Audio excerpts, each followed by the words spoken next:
அல்லேலூயா, அல்லேலூயா. அன்பார்ந்தவர்களே, இயேசு வந்து மரித்து அடக்கம் பண்ணப்பட்டு அவர் உயிரோடு எழுந்திருக்கல அப்படின்னா யாருக்கும் தெரியாது, யாருக்குமே தெரியாது. ஆனால் அவர் உயிரோடு எழுந்து 40 நாள் இந்த பூமியில் என்ன செஞ்சார்? வாழ்ந்தார். ஒரு மனிதனை போன என்ன செஞ்சார்? நடந்தார். நீங்கள் வாசித்து பாருங்கள், லூக்கால 24, 39, 40. நான் தான் என்று அறியும்படி என் கைகளையும் என் கால்களையும் பாருங்கள், என்னை தொட்டு பாருங்கள். நீங்கள் காண்கிறபடி எனக்கு மாம்சமும் எலும்புகளும் உண்டாயிருக்கிறது போல ஒரு ஆவிக்கு இராதே என்று சொல்லி. இயேசு வந்த உடனே அவங்க ஒரு ஆவி நினைச்சு பயந்தாங்க. அவர் என்ன சொல்றாரு? நான் ஆவி இல்லைப்பா, வேணா என் கையை தொட்டுப்பாரு, என் காலை தொட்டுப்பாரு, என் உடம்பை தொட்டுப்பாரு, நான் மறுபடியும் என்ன செஞ்சுருக்கிறேன்? உயிர் தெழுந்திருக்கிறேன் அப்படின்னு சொல்லி என்ன செய்கிறாரு? காட்டுறாரு. காட்டி என்ன பண்ணுறாரு? ஒரு மனிதனை போல் என்ன செய்கிறார்? சாப்பிட்றாரு. லூக்கா 24, 41, 43. ஆனாலும் சந்தோஷத்தினால் அவர்கள் இன்னும் விசுவாசியாமல் ஆச்சரியப்படுகையில், புசிக்கிறதுக்கு ஏதாகிலும் இங்கே உண்டா என்று அவர்களிடத்தில் கேட்டார். அப்பொழுது பொரித்த மீன் கண்டத்தையும் தேன்கூட்டு துணிக்கையும் அவருக்கு கொடுத்தார்கள். அவைகளை அவர் வாங்கி அவர்களுக்கு முன்பாக புசித்து. இயேசு உயிர் தெழுந்த பிற்பாடு சாப்பிட்ற ஒரு சாப்பாடு, விசேஷமான சாப்பாடு மீன். அல்லேலூயா சொல்லுங்க, மீன். அதனால் வந்து எனக்கு மீன்லாம் பிடிக்காதுன்னு சொல்லாதீங்க, சரியா? மீனில் வந்து நீங்கள் வந்து நாகர்கோவில் பக்கம், கன்னியாகுமரி பக்கம் போனீங்கன்னா ஏன்னா டெய்லி மீன் தான், ஏன்னா டெய்லி மீன் தான். ஏன்னா இங்கே வந்து வாரத்துக்கு ஒரு டிப்பாச்சு என்ன செய்யுங்க? மீன் எடுங்க. ஏன்னா மீனில் வந்து அந்த மீன் கண்ணில் வந்து சில சத்துக்கள் இருக்குது, மீனில் சத்து இருக்குது, ஏகப்பட்ட வைட்டமின்ஸ் எல்லாம் இருக்குதுன்னு சொல்கிறாங்க. அல்லேலூயா. அப்போ வந்து நம்ம தெய்வம் இரட்சகர் பரலோக மேன்மை திறந்த பூமிக்கு வந்து மனிதனை போன வாழ்ந்து அவர் சாப்பிட்ட உணவு, பெஸ்ட்டான உணவு என்னது? மீன். ஆமென் சொல்லுங்கள், மீன். அதனால் வந்து மீன் எடுத்து பிள்ளைகளுக்கு என்ன செய்யுங்க? கொடுங்க. மீன் எடுத்து பிள்ளைகளுக்கு கொடுத்து பிள்ளைகளை என்ன செய்யுங்க? சாப்பாடு வைங்க. அப்போ தான் பிள்ளைங்க நல்லா வந்து திராகார்த்தம் என்ன செய்யும்? இருக்கும், பார்த்துக்கொள்ளுங்க. ஆமென் சொல்லுங்கள், அல்லேலூயா. அதனால் இயேசு வந்து என்ன மீனை சாப்பிட்டாரு? எந்த மீனை சாப்பிட்டாரு? ஏம்மா குழம்பு மீன் இருக்குது, பொரிச்ச மீன் இருக்குமா? எல்லாம் சொல்லுங்கள். இயேசு இன்னைக்கு பொரிச்ச மீன் சாப்பிட்டாரு. அதனால் நான் என் வீட்டில் எல்லாத்துக்கும் பொரிச்ச மீன் கொடுக்க போகிறேன். ஆமென் சொல்லுங்கள், அல்லேலூயா.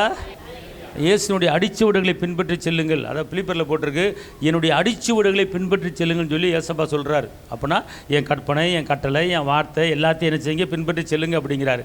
அப்போனா அவர் என்ன சொல்லிட்டாரு? நான் சாப்பிட்றது நீ சாப்பிடு அப்படிங்கிறார். அதையும் என்ன செய்யுங்க? பின்பற்றி செல்லுங்க. அப்படி தானே? அல்லேலூயா, ஆமென் சொல்லுங்கள், அல்லேலூயா. வாங்கி வந்து சாப்பிட்ருக்காரு, பார்த்துக்கொள்ளுங்க. புரியுதா உங்களுக்கு? அதனால் வந்து சீசர்கள் வந்து பயந்து போய் திருப்பி நான் போய் மீன் பிடிக்க போகிறேன் அப்படின்னு சொல்லிக்கிட்டு இருந்தாங்க. ஆனால் இயேசு வந்து என்ன செஞ்சார்? அவங்களுக்கு எண்ணத்தை சிந்தை என்ன செஞ்சார்? மாற்றினார். அடுத்து வந்து பார்த்துக்கொள்ளுங்க, இயேசு வந்து உயிர்த்த பிற்பாடு ஒரு 500 பேர் இருக்கும். எத்தனை பேர் இருக்கும்? ஒரு 500 பேர்த்துக்கு என்ன பண்ணார்? தன்னுடைய ரூபத்தை, தன்னுடைய உடம்பை, தன்னுடைய முகத்தை என்ன செஞ்சார்? காட்டினார். பார்த்துக்கொள்ளுங்க. அந்த 500 பேர் யார் அப்படின்னு கேட்டிங்கன்னா, உலகத்தில் இருக்கிற எல்லாத்துக்கும் அவர் வந்து தன்னை என்ன செய்யலை? அவர் காட்டலை. பார்த்துக்கொள்ளுங்க. என்ன ஆனால் இன்றைக்கி ஏசப்பா உங்களுக்கு எனக்கும் என்ன செய்கிறாரு? அவர் உயிர்த்தெழுந்த அந்த சரீரத்தை என்ன செய்கிறாரு? காட்டுறாரு. வாசிங்க, 1 கொரிந்தியர் 15:6. அதன் பின்பு அவர் 500 பேருக்கு அதிகமான சகோதரருக்கும். எத்தனை பேர்? 500 பேருக்கு ஒரு விஷயத்தை சொன்னோம்னா அது எத்தனை பேர்த்துக்கு பரவும்? அல்லேலூயா. இப்போ ஒன்றும் இல்லை, இங்கே இருக்கிற ஒரு ஆள்கிட்ட வந்து இன்றைக்கி நம்ம சபையில் வந்து எல்லாத்துக்கும் ஒரு 1 லட்சம் கொடுக்குறோம் அப்படின்னு சொன்னோம்னா, இன்றைக்கி சாயங்காலத்துக்குள்ளே விருதுல இருக்கிற எத்தனை சபை இருக்கோ அத்தனை சபைக்கு இந்த நியூஸ் என்ன செஞ்சிடும்? பரவி போயிடும். அல்லேலூயா சொல்லுங்கள். அதே போல் இயேசு 500 பேருக்கு என்ன செஞ்சார்? தன் உடம்பை என்ன செஞ்சார்? தன்னுடைய முகத்தை, கையை என்ன செஞ்சார்? காட்டினார். அல்லேலூயா சொல்லுங்கள். வாசிங்க, திருப்பி வாசிங்க. அதன் பின்பு அவர் 500 பேருக்கு அதிகமான சகோதரருக்கும் ஒரே வேளையில் தரிசனமானார். அவர்களில் அநேகர் இந்நாள் வரைக்கும் இருக்கிறார்கள், சிலர் மாத்திரம் நித்திரை அடைந்தார்கள். இயேசு உயிர்த்தெழுந்த பிற்பாடு தன்னுடைய முகத்தை, தன்னுடைய கையை கிட்டத்தட்ட சீசர்களுக்கு காட்டினார். சீசர்களுக்கு காட்டினது மாத்திரம் இல்லாமல் அதில் வந்து பெஸ்ட்டான ஒரு ஆளுக்கு காட்டினார். பெஸ்ட்டு இருக்கிறதுலே ரொம்ப பெஸ்ட்டாக ஒரு லேடிக்கு காட்டினார். கிருபை பெற்ற அந்த லேடி தன் உயிர்த்தெழுதுன்னு முத சீசர்கள் கூட என்ன செய்யலை, பார்க்கல. ஆனால் ஒரு அம்மா என்ன செஞ்சிச்சு, பார்த்துச்சு. அந்த அம்மா பேர் என்னது? அந்த அம்மா வந்து மார்க்கு கடைசி அதிகாரத்தை படித்து பார்த்தீங்கன்னா அந்த அம்மாட்ட ஏசப்பா 7 பிசாசை விரட்டியிருக்காரு. எத்தனை பிசாசு? 7 பிசாசு. அந்த 7 பிசாசு போன பிற்பாடு அந்த அம்மாவை இயேசு இருக பிடிச்சிக்கிச்சு. தொட்டு பட்டுப்படாமல் 1 மாதம் இயேசு, அப்புறம் அதுக்கப்புறம் சோர்வு, அதுக்கப்புறம் அசதி, அப்போல்லாம் கிடையாது. வலுவா இருக திட்டமா, இவர் தான் பிடிவாதமா, இவரை விட்டு வேறு யாரும் எனக்கு கிடையாதுன்னு சொல்லி பிடிவாதமா பிடிச்சு கொண்ட ஒரே லேடி அந்த மதரன்ன மரியாள் தான். ஆமேன், அல்லேலூயா. பேதுரு கூட மறுதளிச்சார், யூதாசு காட்டி கொடுத்தாரு. ஆனால் இந்த அம்மா என்ன பண்ணுச்சு தெரியுமா? இயேசு மேலே அவ்வளோ அன்பு வச்சிருச்சு. பார்த்துக்கோ, அவ்வளோ அன்பு. பெண்கள் என்ன செஞ்சாங்க, இயேசு சிலுவை சுமந்து வரும்போது அழுதாங்க. பெண்கள் ஒரு இரக்க குணம் படைத்தவர்கள். ஒரு சின்ன சொல்லு பட்டா உடனே அழுதுருவாங்க. ஒரு சின்ன வஞ்சிடக்கூடாது, திட்டிடக்கூடாது, எங்கே போனேன் அப்படின்னா கூட அழுதுருவாங்க. அப்படிப்பட்ட ஒரு இரக்க குணம் படைத்தவர்கள், லேசான குணம் படைத்தவர்கள். நேரம் எகிருவாங்க, ஆனால் இறக்க குணம் ரொம்ப இருக்குது, பார்த்துக்கொள்ளுங்க. அப்படிப்பட்ட இறக்க குணம் உள்ளவர்கள் என்ன செஞ்சாங்க, ஒருத்தர் கஷ்டப்படுறதை பார்த்து அழுதுருவாங்க.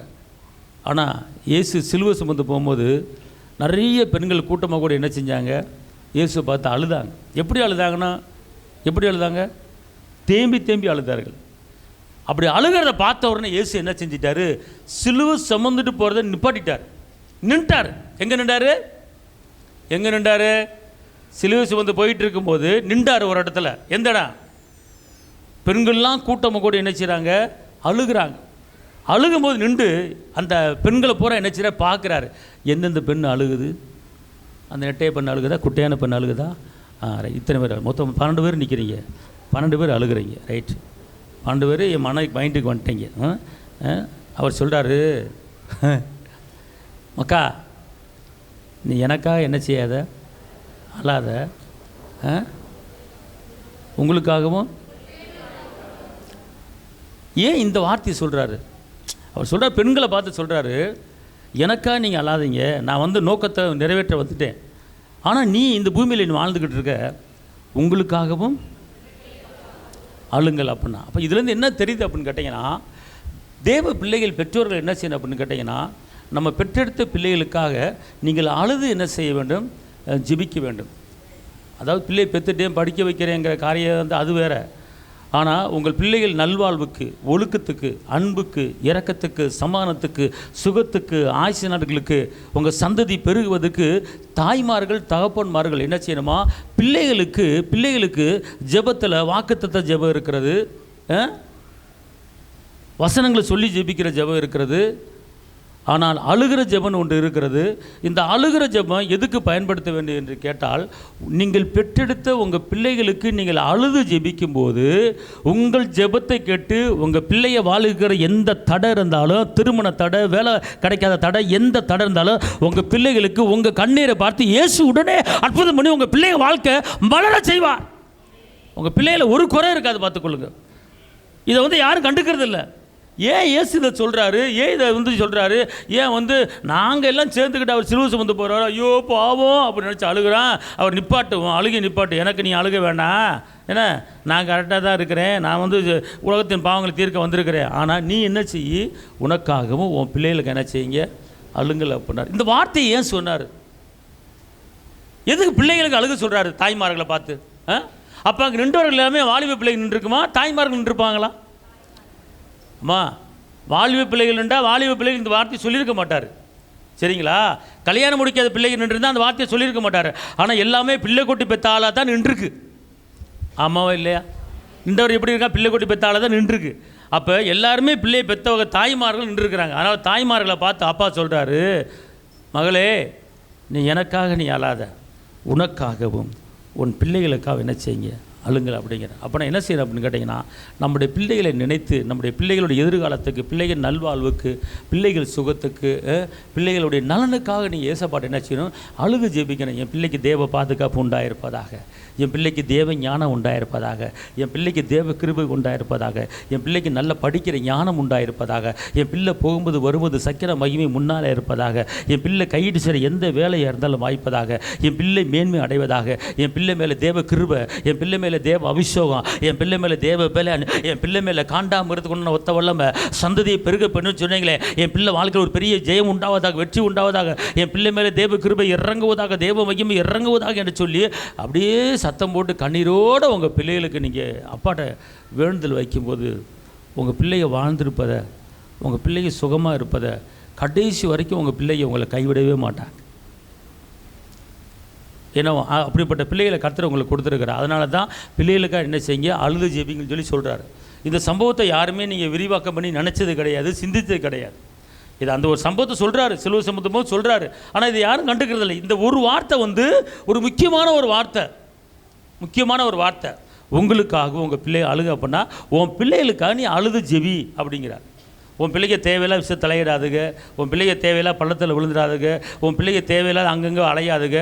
ஒரே சிந்தையோடு ஒரே எண்ணத்தோடு கீழ்ப்படிஞ்சு கர்த்தருக்கு பயந்து நடக்கிற பிள்ளைகளாக கர்த்தர் செய்ய போகிறாரு. அதுக்கு உன் பிள்ளைக்கு பாதுகாப்பு உண்டாகும்படி உன் கண்ணீரின் ஜெபத்தை நான் எதிர்பார்க்குறேன். உன் பிள்ளைகள் நல்வாழ்வுக்கு உன் கண்ணீரின் ஜெபத்தை எதிர்பார்க்கிறேன். உன் பிள்ளைகள் வாழ்ந்திருக்க முடியும் உன் கண்ணீரின் ஜெபத்தை எதிர்பார்க்கிறேன். உன் பிள்ளைங்க மலை மேலே இருக்கிற பட்டணம்ல உயரணுமா உன் கண்ணீரின் ஜெபத்தை எதிர்பார்க்கிறேன். நீ ஊருக்கெல்லாம் ஜெபிக்கிறத காட்டிலும் முதல் உன் பிள்ளைக்கு ஜெபி, ரெண்டாவது மற்றதை ஜெபிக்கிறார். நம்ம குடும்பத்தில் இருக்கிற நம்ம பிள்ளைகளுடைய சுகவாழ்வு, பலன், எந்த ஒரு பலவீனத்தாக்கும் நம்ம பிள்ளைக்கு வரக்கூடாது. பிள்ளைக்கு நல்லா படிக்கிற ஞானம் உண்டாகணும்னு சொல்லி உங்கள் பிள்ளைகளுக்கு என்ன செய்ய நீங்கள் அனுதினமும் என்ன செய்யணும்? ஜெபிக்கணும். பார்த்துக்கொள்ளுங்க. இயேசுவா சொல்லிக் கொடுத்த காரியம் இதை நான் சொல்கிறேன். இதை நான் ப்ரிப்பேர் பண்ணிட்டு வரல, இதை நான் நினச்சிட்டு வரல. ஆனால் இந்த நேரத்தில் ஆவியானவர் இந்த ஒரு காரியத்தை சொல்லு. அநேக தேவ பிள்ளை இருக்கிறாங்க, தாய்மார் இருக்கிறாங்க, பிள்ளைகளுக்காக கண்ணீர் விட சொல்லு, பிள்ளைகளுக்காக கண்ணீர் வடி சொல்லு. இவர்கள் ஒரு சொட்டு பிள்ளைக்காக கண்ணீர் வடித்தாங்கன்னா அந்த பிள்ளை அப்படியே விஞ்ஞானி போல ராஜ வாழ்க்கை வாழும்படியான ஒரு ராஜாக்களோடும் பிரபுக்களோடும் அமர பண்ணக்கூடிய ஒரு மகிமையை அந்த பிள்ளைகளுக்கு நான் கொடுக்க போகிறேன். இந்த நாளில் கர்த்தருடைய வார்த்தை உங்களுக்கு கடந்து வருகிறது. இங்கே உட்கார்ந்து இருக்கிற தாய்மார்களே, பெற்றோர்களே, நீங்கள் முதலாக நீங்கள் பெற்றெடுத்த உங்கள் பிள்ளைகள் நல்வாழ்வுக்காக, உங்கள் பிள்ளைகளுடைய ஞானத்துக்காக, உங்களுடைய பிள்ளைகள் சுகத்துக்காக, உங்கள் பிள்ளைகள் பாதுகாப்புக்காக, உங்கள் பிள்ளைகள் மேன்மைக்காக, உங்கள் பிள்ளைகள் உயர்வுக்காக நீங்க தேவ சமூகத்தில் ஒரு சொட்டு கண்ணீர் விடுத்து உங்கள் பிள்ளைகளுக்காக ஜெபிக்கும் போது கர்த்தர் உங்கள் கண்ணீரின் ஜெபத்தை கேட்டு உங்க பிள்ளைங்க வாழ்க்கையில மலர செய்ய போறாரு. இதுதான் கர்த்தர் இன்னைக்கு சொல்லுகிற தீர்க்க தரிசனமான ஒரு வார்த்தை. நீ எதுக்கோ நீ அங்கே ஓடாத, எதுக்கு கண்ணீர் வடித்தாலும் உன் பிள்ளைக்கு கண்ணீர் வடிக்கும் போது உன் பிள்ளை மூலமா நீ உட்கார்ந்து சாப்பிட போற. உன் பிள்ளை மூலமாக நீ காலம்புற நீ உட்காந்து சாப்பிட போகிற. உன் பிள்ளை வாழ்வை நீ பார்க்க போகிற. உன் கண்ணு பிள்ளைகளின் சமாதானத்தை உன் கண்ணு பார்க்கும்படி கர்த்தர் பெரிய காரியம். இப்போ பிள்ளை கட்டி கொடுக்குற இடத்துல உன் பிள்ளை ராஜ வாழ்க்கை வாழப்போகுது. ஆமென் சொல்லுங்க. இதான் இன்னைக்கு தீர்க்க தரிசனமாக ஆவியானவர் பேசுகிறாரு. சிலுவையில் சுமந்து வேதனையோடு 7 வார்த்தை சொன்னார், அது வேற. ஆனால் பிரயாணப்பட்டு அந்த பாரத்தை சுமந்து கொண்டு அந்த வேதனையோடு ரத்த சொட்டு சொட்டாக அடைஞ்சிட்டு போகுது. அந்த நேரத்தில் பெண்களுக்குன்னு ஒரு போதனை பண்ணுறாரு பாருங்க, தாய்மார்களுக்குன்னு ஒரு போதனை பண்ணுறாரு பாருங்க. தாய்மார்களே 7 வார்த்தை அது வேற போதனை. ஆனால் அந்த 7 வார்த்தை போதிப்பதுக்கு முன்னாலே ஸ்பெஷலாக தாய்மார்களுக்கு ஒரு சின்ன குட்டி பிரசங்கம் பண்ணிட்டு போகிறார். நடந்துக்கிட்டே குட்டி பிரசங்கம், சிலுவை சுமந்துக்கிட்டே ஒரு குட்டி பிரசங்கம். நிறுத்து அழுகர், நிறுத்து தாயி, நிறுத்து, உனக்காக உன் பிள்ளைக்காக அழுங்கள். ஒரு 2 வார்த்தை குட்டி பிரசங்கம் தாய்மார்கள் பண்ணிட்டு போயிட்டார். அல்லேலூயா. எல்லாம் சொல்லுங்க, நான் இன்னையிலேருந்து என்னுடைய பிள்ளைகளுக்காக அழுது ஜெபிப்பேன். இங்கே இருங்க, பொம்பளை பிள்ளை வச்சுருக்கிறேன், எந்த கவலையும் படாதீங்க. சொத்து சொத்து இல்லை, கவலைப்படாதீங்க. நகனட்டு இல்லை, கவலைப்படாதீங்க. ஆனால் உங்கள் பிள்ளைங்க நீங்கள் ஜெபம் மட்டும் பண்ணுங்க. நீங்கள் போகிற நகையை காட்டிலும், நீங்கள் கொடுக்குற அந்தஸ்தை காட்டல, என் தகப்பன் இயேசு உங்கள் பிள்ளைகளை அந்தஸ்து வச்சு நடத்த போகிறேன். உங்கள் பிள்ளைய வாழ்ந்திருப்பதை நீங்கள் பார்க்க போகிறீங்க. உங்கள் பிள்ளைய கண்ணு எப்படி இருக்க போகுது பாருங்கள். நாளிலே கர்த்தர் அப்படிப்பட்ட ஒரு மகிமையான காரியங்கள் உங்கள் இன்றைக்கி இந்த ஈஸ்டர் நன்னாளிலே, உயிர்த்த நாளிலே கர்த்தருடைய வார்த்தை உங்களுக்கு ப்ராப்போசியாக தீர்க்கதை சொல்கிறாரு. நான் உங்களுக்கு சொல்கிறேன், உங்கள் பிள்ளைகளுக்காக ஜெபிங்க. உங்கள் பிள்ளைங்க மலை மேல் இருக்கிற ஒரு பட்டணம் போல என்ன செய்ய போகிறாங்க? உயர்ந்திருக்க போகிறாங்க. ஆமென் சொல்லுங்கள். அப்போ இயேசப்பா என்ன பண்ணுறாரு, 500 பேர்த்துக்கு என்ன செய்கிறாரு, தன்னுடைய தரிசனத்தை என்ன செய்கிறாரு, காட்டுறாரு. இதில் என்ன தெரியுமா போட்டிருக்கு, அவரை பார்த்தவங்க இன்னும் இருக்கிறாங்களாம். எப்படி போட்டிருக்கு படிமாத, அவர் பார்த்தவர்கள் அவர்களில் அநேகர் இந்நாள் வரைக்கும் இருக்கிறார்கள், சிலர் மாத்திரம் நித்திரை அடைந்தார்கள். இந்நாள் வரைக்கும் இருக்கணும். எப்படி இந்நாள் வரைக்கும் இருக்கிறாங்க எப்படி அப்படின்னா, ஒரு ஜெனரேஷன் போய் அடுத்த ஜெனரேஷன் அடுத்து. இப்போ வந்து இங்கே இருங்க,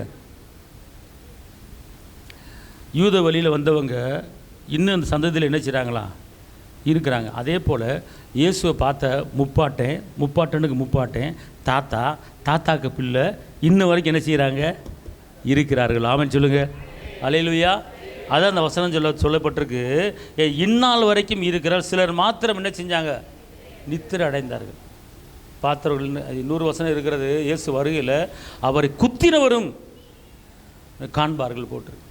குத்தினவரும் காண்பார்கள் போட்டிருக்கு. அன்பார்ந்தவர்களே, இயேசு வந்து அடக்கம் பண்ண பிற்பாடு அவர் ஆவி வந்து அங்கே இல்லை, நேராக எங்கே போயிடுச்சு, நோவா காலத்தில் இருந்தவர்களுக்கு போய் பிரசங்கம் பண்ண போயிடுச்சு. பாருங்க, அப்போ கூட போய் பிரசங்கம் பண்ணுறாரு. பார்த்துக்கொள்ளுங்க. இன்னொரு வசனத்தை வாசிங்க, அப்போஸ்தலர் 10:40-41.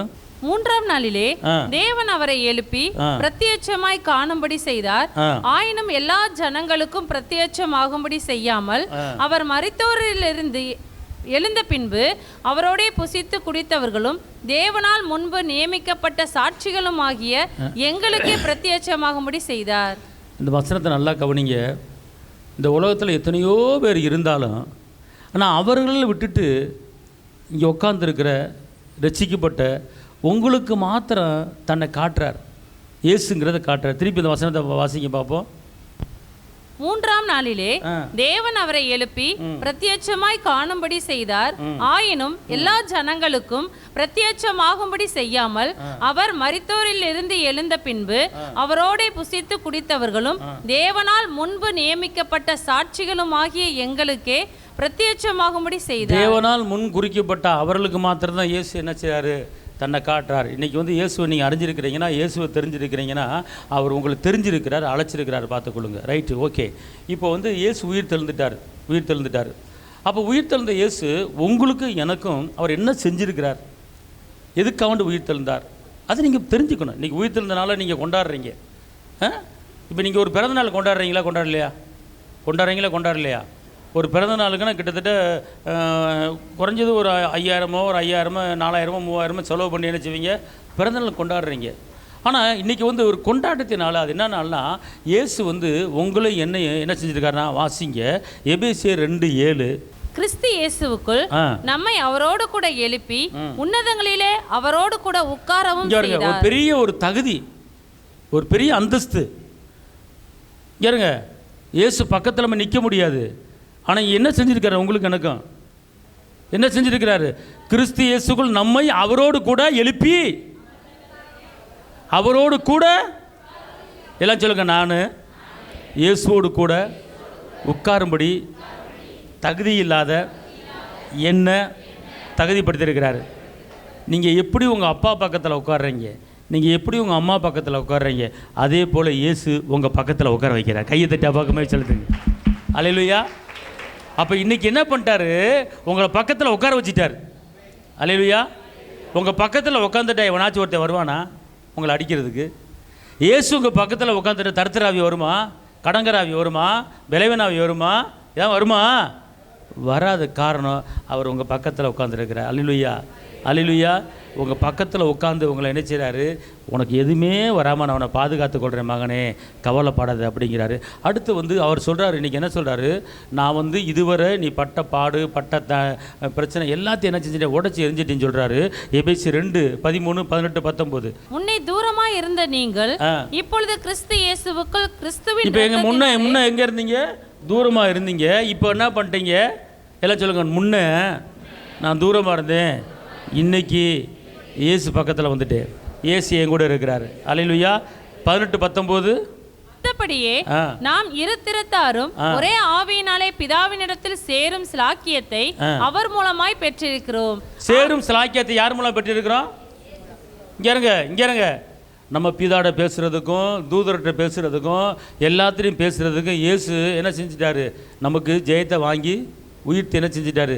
வாங்கி கொடுத்துற மாத்திரமல்ல, அவர் என்ன செய்கிறார் அப்படின்னு கேட்டிங்கன்னா, நீங்கள் ஒரு சாதாரண ஆளாக இந்த பூமியில் வாழ வேணாம், நீ ஒண்ணுமில்லாத வெறுமையான ஆளை வாழ வேணாம்னு சொல்லி அவர் என்ன பண்ணிட்டார்? எபேசியர் 4:8 ஆதலால் அவர் உன்னதத்திற்கு ஏறி சிறைப்பட்டவர்களை சிறையாக்கி மனுஷர்களுக்கு வரங்களை அளித்தார். வரங்களை இங்க மனுஷர் என்ன கொடுத்திருக்கிறாரு?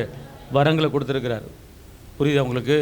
வரங்கள்னா நிறைய 9 வரங்கள் இருக்கிறது. வரங்களை கொடுத்திருக்கிறார். அந்த வரங்களை பெற்றுக்கொண்டு வாழ்வதற்குண்டான தகுதி ஒன்று கொடுத்திருக்காரு.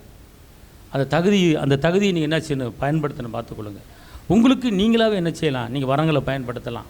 அறியாத காரியத்தை, தெரியாத காரியத்தை, உங்கள்கிட்ட வர எதிர்ப்புகளை எப்படி முறியடிக்கணும், எல்லா காரியத்தையும் நீங்கள் என்ன செய்யலாம்? தெரிந்து கொள்ளலாம். அதான் வரங்களை கொடுக்குறாரு. கடைசியாக போகும்போது அவர் உங்களை ஆஸ்வதிக்கிறார். ஆமென் சொல்லுங்கள்.